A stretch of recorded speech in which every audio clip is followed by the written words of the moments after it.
जानते हैं आप, वक्त का सुपर पावर जिसके पास पेट्रोल मिसाइल की कोई कमी नहीं, जो पूरी दुनिया में दादागिरी करने में मशहूर है। अमेरिका से लेकर यूरोप और न जाने कितने ममालिक एक साथ खड़े हैं।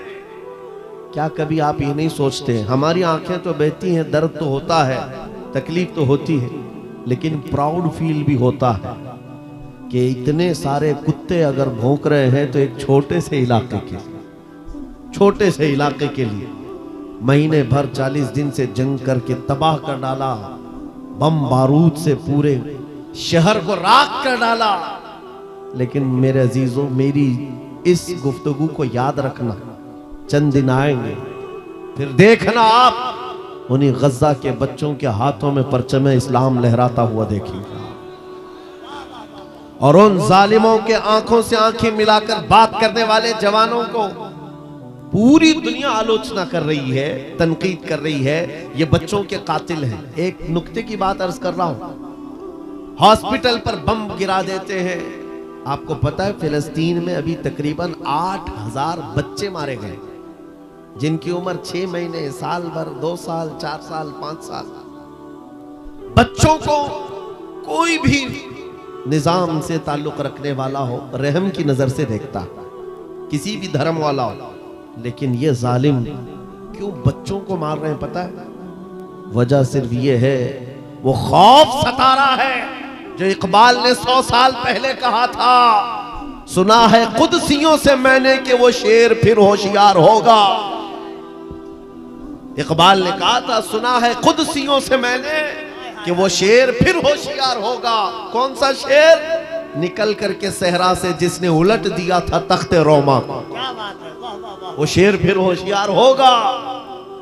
ये इजराइली वही काम कर रहे हैं जो इनके बाप दादा फिरौनी ताकत किया करते थे। फिरौन को नजूमियों ने बताया था कि एक बच्चा पैदा होगा जो तेरी सल्तनत को हिलाक कर देगा, और इस खौफ से उसने 1 साल के अंदर 12,000 बच्चों को कत्ल कर डाला था। नजूमियों ने बताया था फिरौन के ख्वाब की ताबीर में 12,000 बच्चों को कत्ल कर डाला, लेकिन जो बच्चा इसकी सल्तनत को हिलाक करने वाला था वो मूसा अलैहिस्सलाम थे। पैदा भी हुए और फिरौन के घर में ही अल्लाह ने उनको पाला। आपको पता है, तफसीर उठा करके देख लें, जब हजरत मूसा अलैहिस्सलाम की माँ, उनकी विलादत का वक्त करीब आया तो तहखाने में गई, बेटा पैदा हुआ।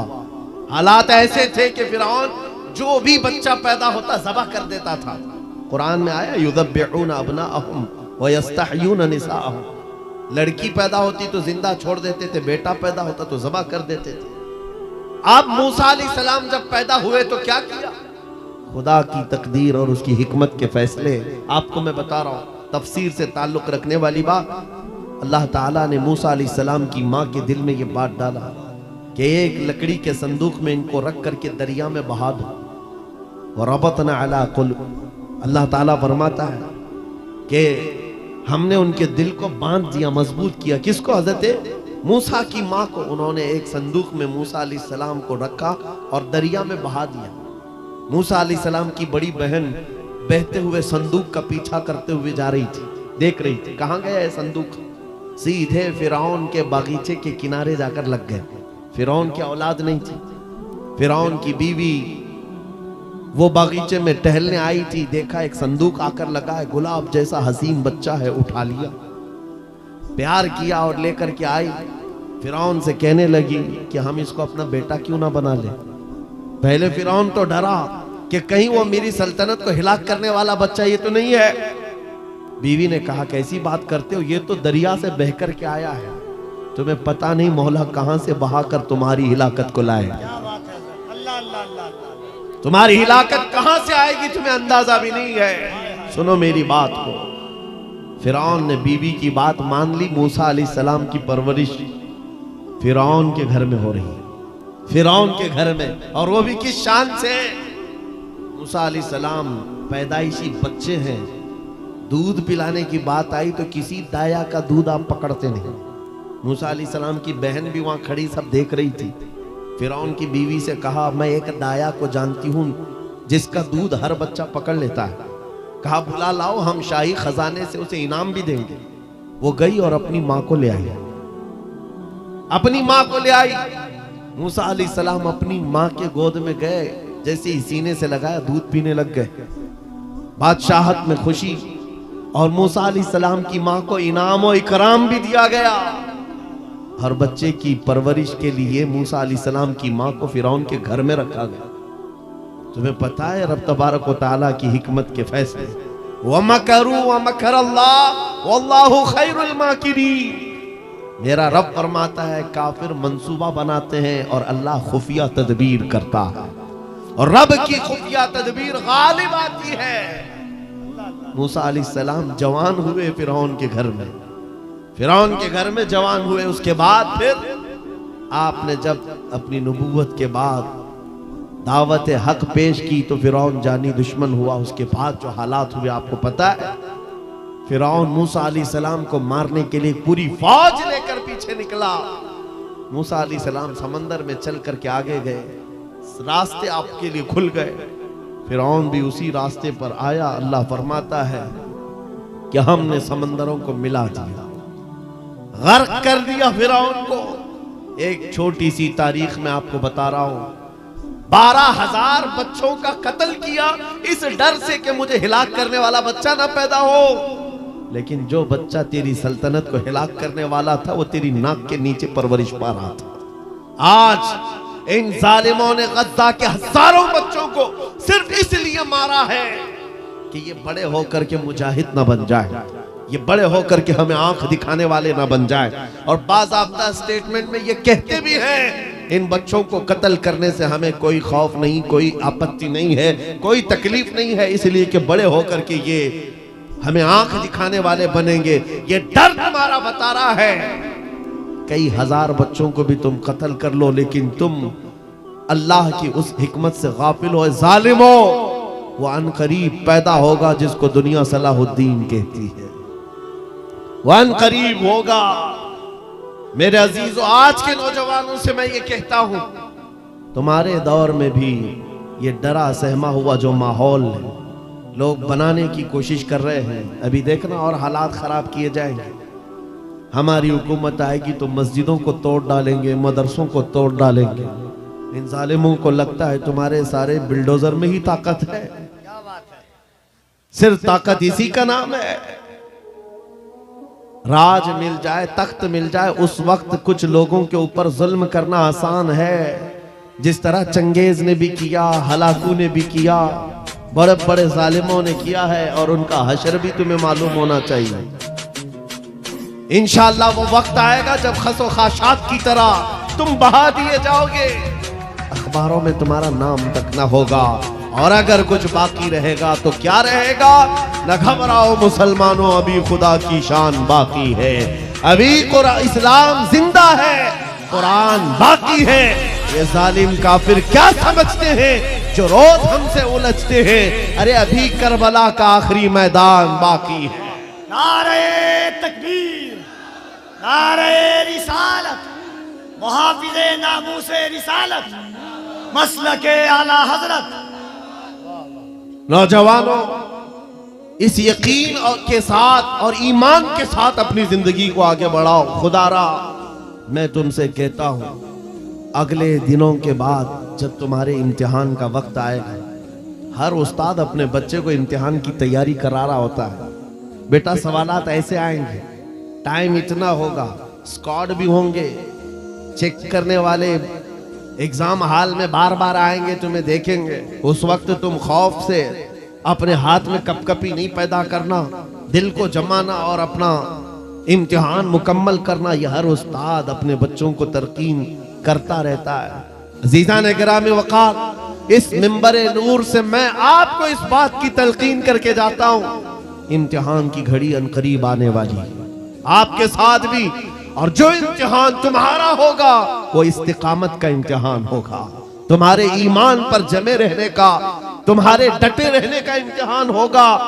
देखना बहुत सारे पार्टी बदल लेंगे, बहुत सारे मसलहतों के पर्दों में छुप जाएंगे, बहुत सारे लोग किसी की धोती में पना ले रहे होंगे, कोई किसी की साड़ी में पना ले रहा होगा, लेकिन जो आशिक़ मुस्तफा है वो बढ़ चढ़ करके ये ऐलान कर रहा होगा अपना सब कुछ गुंबद खजरा कल भी था और मेरे नबी से मेरा रिश्ता कल भी था और बस इस बात के साथ तुम्हें जमे रहना है, यकीन के साथ, एतमाद के साथ। अज़ीज़ान गिराम वक़ार, कौन सी ऐसी ताकत है, कौन सी ऐसी कुव्वत है जिसने इस्लाम को खत्म किया या खत्म करने की ताकत रखती है? अल्लाह करीम जल्ल शानुहु खुद कुरान पाक में फरमाता है, युरीदून लियुत्फिउ नूरल्लाहि बिअफ़वाहिहिम व यअबल्लाहु इल्ला अन युतिम्मा नूरह।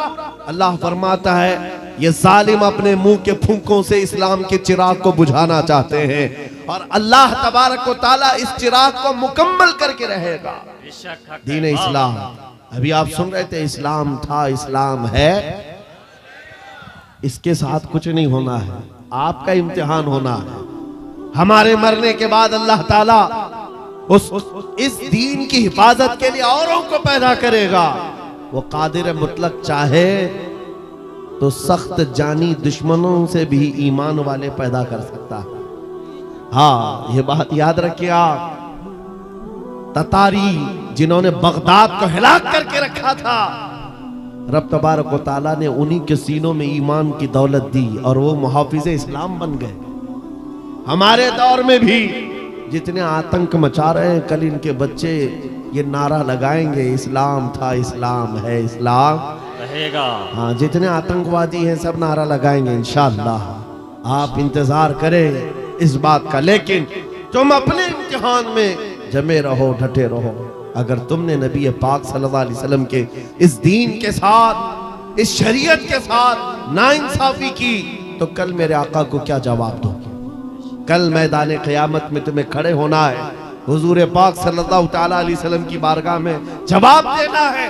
अगर मेरे आका ने पूछ लिया कि जिस वक्त मेरी शरीयत पर हमले हो रहे थे, जिस वक्त मेरे दीन को कुत्ते नोचने की कोशिश कर रहे थे, ऐ नौजवान बता तू मेरी सुन्नतों के साथ कितना अमल कर रहा था? तुम क्या जवाब दोगे? आका, मैं आपकी दाढ़ियां निकाल करके गटर नालियों में फेंकता था, मैं यहूदियों और ईसाइयों के तरीकों पर चलता था। क्या तुम नबी पाक को यह जवाब दोगे? आका, रात भर में गाने सुन करके सोता था, सुबह फजर की नमाज कज़ा करता था, ये जवाब दोगे? क्या जवाब दोगे? आपके पास अगर जवाब नहीं देने की ताकत है तो आज ही बदल डालो, जिंदगी बदल डालो, आज इनकलाब ले आओ। देखना, मैं अक्सर ये बातें कहता हूं ना, मैं चाकू छुरी की बात करता हूं, ये तो शायर लोग तलवार उठाने की भी बात करते हैं। हाँ, ये कहते भी हैं समझौता नहीं होगा, तलवार उठ जाएगी। मैं तो तलवार की भी बात नहीं करता। अरे प्लास्टिक का ब्लेड भी रख लो तो कल को हमको ये आतंकवादी घोषित कर दे। बम, बारूद, बंदूक, किसी चीज की बात नहीं करता, सिर्फ इतनी बात करता हूं, नबी पाक के इश्क में मलबूस होकर तुम सिर्फ रास्तों में चलते फिरते रहोगे, तुम्हारी चलत फिरत से कई कीड़े यूं ही मर जाएंगे। हक है, वाह वाह, बहुत। हुजूर पाक की सुन्नतों में वो दम है, वो असर है, तुम्हारी चलत फिरत से कई कीड़े फना हो जाए। बात सिर्फ इतनी है, दीवार क्या गिरी मेरे खस्ता मकान की, लोगों ने आने जाने का रास्ता बना लिया। होता यही है, कोई पुराना घर गिर जाए ना, लोग इधर से उधर आने का रास्ता बना लेते हैं। आज हमारी जमात के अंदर इंतशार हुआ, नौजवानों में आवारगी आ गई तो हर कुत्ता हमको ही टारगेट करने लग गया, हर कुत्ता हमें ही भौंकने लग गया। मेरे अजीजों, शिद्दत से आज उस सलाहुद्दीन अय्यूबी की बात याद आती है। क्या आपको पता है उनका दौर ऐसा है कि यहूदी माएँ, ईसाई माएँ अपने बच्चों को थपकियां देकर सुलाती थी, कहती बेटा सो जा नहीं तो सलाहुद्दीन आ जाएगा। हालांकि जुल्म से कोई तख्त नहीं बिछाया था, सुन्नते मुस्तफा का रौब ऐसा कायम था, हुजूर के इश्क का रौब कायम था, जिसकी वजह से पूरी दुनिया में उनकी तूती बोलती थी। आज करोड़ों की तादाद में है, करोड़ों की तादाद में जालिम हमें आंख दिखा रहे हैं। हमारे बच्चों का कत्ले आम, हमारी औरतों की इज्जतें नीलाम, हमारी गर्दनों पर राज, और बगैर किसी खौफ के शायर इस्लाम पर भौंकना आज की आदत सी बन गई। नौजवानों, तुम्हारे अंदर अगर ज़मीर बेदार है, गैरत मौजूद है, तो अपने आप को बदल डालो। जवाब देने का एक वक्त आएगा, इंशाअल्लाह वक्त आएगा जवाब देने का। लेकिन पहले मैं आपसे सिर्फ इतनी इल्तिमास करता हूं कि अपने आप को बदल लो। कल को हमारे पास फख्र होगा, फख्र के साथ किसी मैदान में उतरेंगे, वो तुम्हारी होलियों को ऊपर से नीचे देखते रहे और पूछते रहे ये कौन सी मखलूक है, ये कहां से आई हुई जमात है, तो हम सीना तान करके कहेंगे ये मोहम्मद अरबी के शेरों की जमात है। वक्त आज क्या हम दिखाएं लोगों को? गुटखा खाने वाले लोग दिखाएंगे। हम नौजवानों को बालियां पहने हुए, हाथों में चूड़ियां पहने हुए, चोटियां डाले हुए, जीन्स फटी हुई और बालों में दाढ़ियों में डिजाइन किए हुए ये नौजवान ला करके हम खड़ा करेंगे। मेरे अजीजों, दुनिया के ऊपर अगर हैबत तारी होती है तो सिर्फ आशिकाने मुस्तफा से होती, हुजूर के गुलामों से होती है। आज से 3 साल पहले पैरों से माजूर एक खादिम हुसैन ललकारता था, है हक है। व्हील चेयर पर बैठ करके ललकारता था। अरे सफेद दाढ़ी हो चुकी, उम्र काफी है, सफेद दाढ़ी, पैरों में माजूरी, लेकिन पूरी दुनिया में ऐसी हैबत तारी कि यूरोप की जमीन भी हिलती नजर आए। हॉलैंड की पार्लियामेंट में बाज़ाब्ता उनको लेकर कहा जाए ये आदमी मोस्ट डेंजरस है, बहुत ज्यादा डेंजर है। हम सोचते हैं ये तो पैरों से माजूर सफेद दाढ़ी वाला व्हील चेयर पर बैठा हुआ तुम्हारे लिए कैसे डेंजर हो गया? तुम्हारे पास तो बहुत बड़े बड़े मिसाइल, एटम बम है, सब कुछ है। पता ये चला कि रब तबारक व तआला जो हैबत डालता है वो आशिक मुस्तफा की हैबत डालता है। हक है। नबी पाक की सुन्नतों पर आमिल। या रसूल अल्लाह, या रसूल